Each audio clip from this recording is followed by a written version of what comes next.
भावपूर्ण श्रद्धांजलि। आज का मेरा यह वीडियो उन सभी श्रद्धालुओं को श्रद्धांजलि स्वरूप समर्पित है जिन्होंने जून 2013 श्री केदारनाथ जी में आई भीषण प्राकृतिक आपदा में अपने प्राण गंवाए।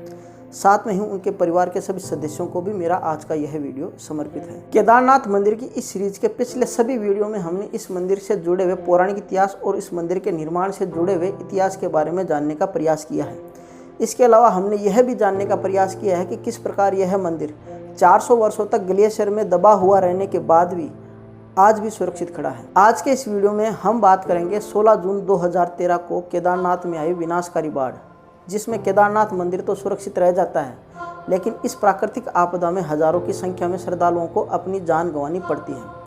और इसके अलावा जो श्रद्धालु इस प्रलय से बच जाते हैं उन सभी को कई रातें भूखे प्यासे जंगलों में गुजारनी पड़ती है। 2013 में आई उस भीषण बाढ़ में हुए नुकसान की भरपाई तो हम कभी नहीं कर पाएंगे, लेकिन ऐसी दुर्घटना की पुनरावृत्ति ना हो इसके प्रयास किए जा सकते हैं। इसी आशा के साथ केदारनाथ में जून 2013 में आई उस प्राकृतिक आपदा से जुड़े हुए घटनाक्रम के बारे में जानने का प्रयास करते हैं। बाकी केदारनाथ मंदिर की सीरीज के सभी पिछले वीडियो के लिंक मैं आई बटन पे ऐड कर दूंगा। आप वहां पे क्लिक करके पिछले सभी वीडियो आराम से देख सकते हैं।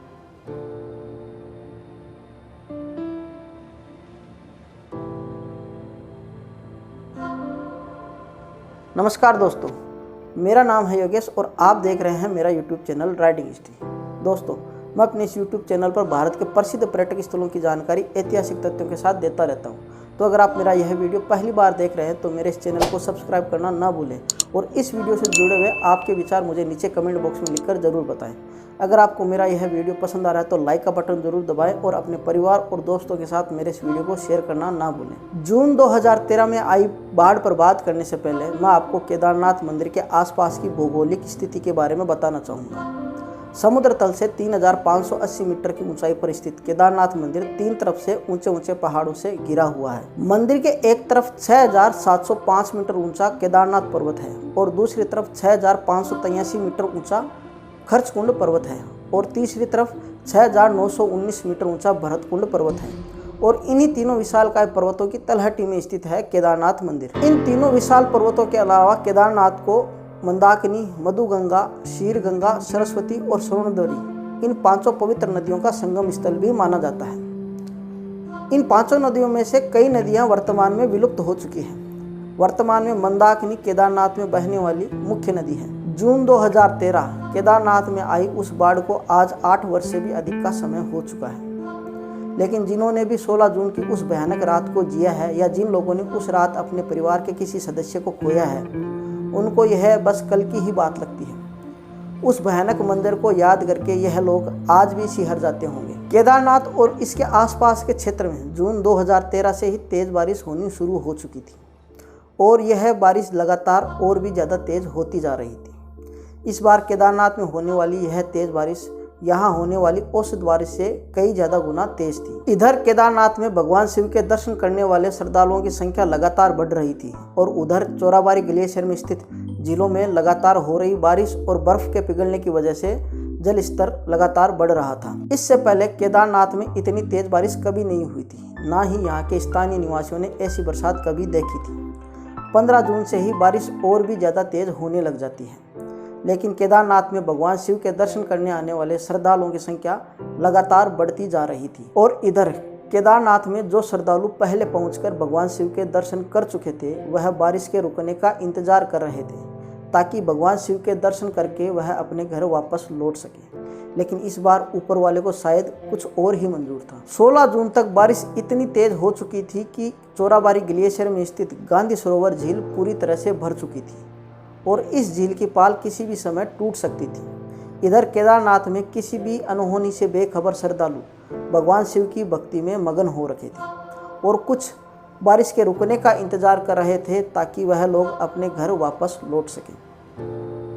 लेकिन इस बात की किसी को भनक भी नहीं थी कि 16 जून की रात उनके जीवन की आखिरी और सबसे लंबी रात होने वाली थी। शाम होते होते मंदाकिनी और सरस्वती नदी तेज आवाज करते हुए अपने पूरे उफान पर बहने लगी थी और रात को 8:30 पर वह हुआ जिसके बारे में किसी ने भी नहीं सोचा था। कई दिनों से हो रही तेज बारिश और बर्फ के पिघलने की वजह से 16 जून की रात गांधी सरोवर की पाल तेज आवाज के साथ टूट जाती है।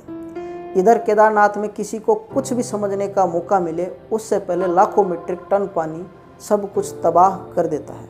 इधर जहां थोड़ी देर पहले भगवान शिव की जय जयकार हो रही थी, अब वहां चारों तरफ चीखने और चिल्लाने की आवाज़ें आ रही थी। मंदिर के आसपास का वातावरण अब पूरी तरह से बदल चुका था। ऊपर से तेज गति से आया पानी का सैलाब हर उस इमारत को नष्ट करता गया जो उसकी चपेट में आ गई थी। ना जाने उस समय कितने लोग उस सैलाब की चपेट में आ गए थे। जो लोग बच गए थे वह अपनी जान बचाने के लिए इधर उधर भागने लगे ताकि वह किसी भी तरह से अपनी जान बचा सके, और कुछ लोग इधर उधर इसलिए भाग रहे थे ताकि वह अपने परिजनों को ढूंढ सकें, और कुछ लोग बारिश के रुकने और सुबह होने का इंतजार कर रहे थे ताकि उन्हें किसी तरह की मदद मिल सके। पूरी रात मंदाकिनी और यहाँ बहने वाली अन्य नदियाँ तेज आवाज़ के साथ बहती रही, और यह सिर्फ एक शुरुआत थी।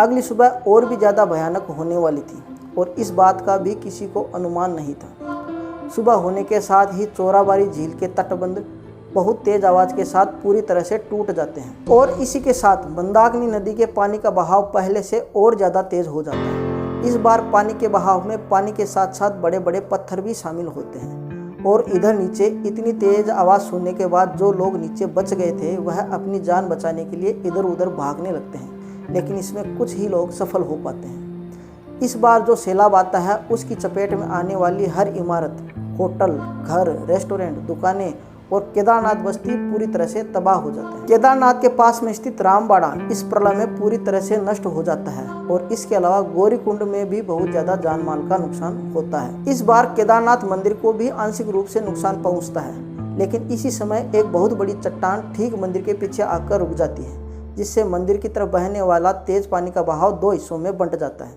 जिस वजह से मंदिर को बहुत ज़्यादा नुकसान नहीं होता। लेकिन मंदिर के अलावा केदारनाथ में वह सब कुछ तबाह हो चुका था जो इस पानी के सैलाब की चपेट में आ गया था। कहते हैं कि पानी के इस सैलाब की गति 40 किलोमीटर प्रति घंटा थी, और इसमें 100 मीटर ऊंची लहरें उठ रही थी, जिनमें बड़े बड़े पत्थर भी शामिल थे, जिस वजह से जान माल को बहुत ज़्यादा नुकसान हुआ। केदारनाथ में आई इस प्राकृतिक आपदा से नुकसान सिर्फ केदारनाथ को ही नहीं हुआ था, बल्कि चोराबाड़ी ग्लेशियर के पिघलने की वजह से मंदाकिनी नदी उफान पर आ गई थी, और इस वजह से उत्तराखंड, हिमाचल और पश्चिमी नेपाल के कई हिस्सों को बहुत ज़्यादा नुकसान हुआ था।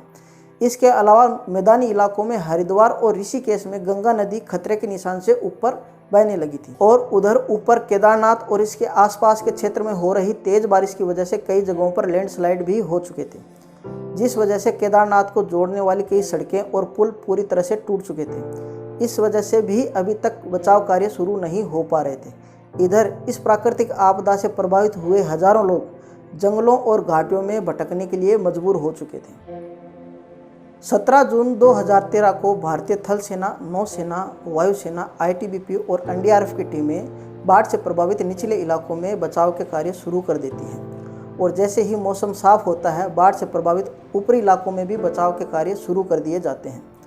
भारतीय थल सेना इस बचाव कार्य को ऑपरेशन सूर्य होप नाम देती है, और भारतीय वायुसेना इस बचाव कार्य को ऑपरेशन राहत नाम देती है। बचाव कार्य करते समय 25 जून 2013 को भारतीय वायुसेना का एक हेलीकॉप्टर दुर्घटनाग्रस्त हो जाता है, जिसमें 5 वायुसेना, 6 आईटीबीपी और 9 एनडीआरएफ के जवानों सहित कुल 20 लोगों की मृत्यु हो जाती है। इस दुर्घटना में मारे गए सभी जवानों को तत्कालीन गृह मंत्री के द्वारा गार्ड ऑफ ऑनर भी दिया जाता है। इस दुर्घटना के बाद भी बचाव कार्य को जारी रखते हुए कुल 17 दिनों में सेना के द्वारा बचाव कार्य को पूरा कर लिया जाता है। 2 जुलाई 2013 को सेना ने इस बचाव कार्य को पूरा करने की घोषणा की थी।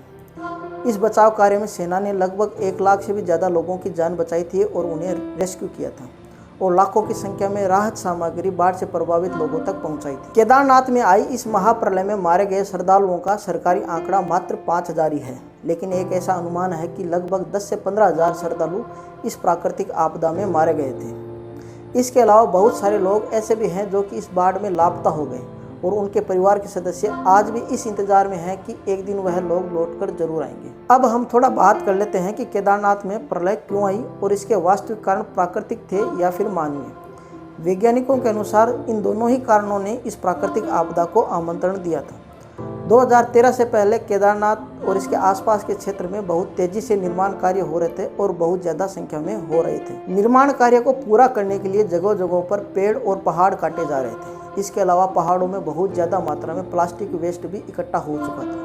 इन सभी कारणों की वजह से केदारनाथ के इकोसिस्टम को बहुत ज़्यादा नुकसान पहुंच रहा था। और दूसरा, अत्यधिक बारिश की वजह से ग्लेशियर पिघल गए और पहाड़ों में स्थित झीलों का जल स्तर बढ़ गया था। और जब यह दोनों कारण एक साथ मिल गए तो 16 जून 2013 की रात को जो हुआ वह हमारे सामने था। आज भी वैज्ञानिकों का यह मानना है कि उत्तराखंड और हिमाचल में अगर ग्लेशियर यूं ही पिघलते रहे तो ऐसी दुर्घटना दोबारा भी हो सकती है। जोशीमठ में ग्लेशियर के फटने की घटना इस बात का ताज़ा उदाहरण है।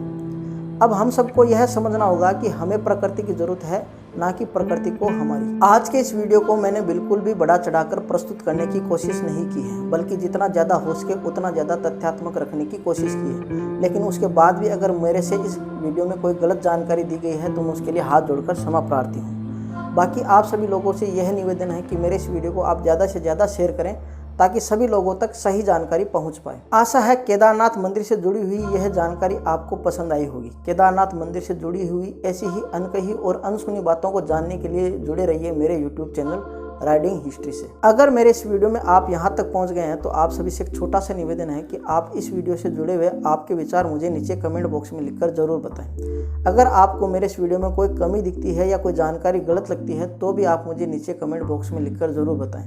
मैं यात्रा से संबंधित जानकारी मेरे इस YouTube चैनल पर डालता रहता हूँ। तो अगर आपको मेरा यह वीडियो पसंद आ रहा है तो लाइक का बटन जरूर दबाएं और मेरे इस YouTube चैनल राइडिंग हिस्ट्री को सब्सक्राइब करना ना भूलें। और जाते जाते घंटे के निशान को भी दबा दें ताकि मेरे नेक्स्ट वीडियो का नोटिफिकेशन आपको सबसे पहले मिल जाए। तो मिलते हैं अपने देश की किसी अन्य खूबसूरत जगह के साथ। तब तक के लिए राम राम और धन्यवाद।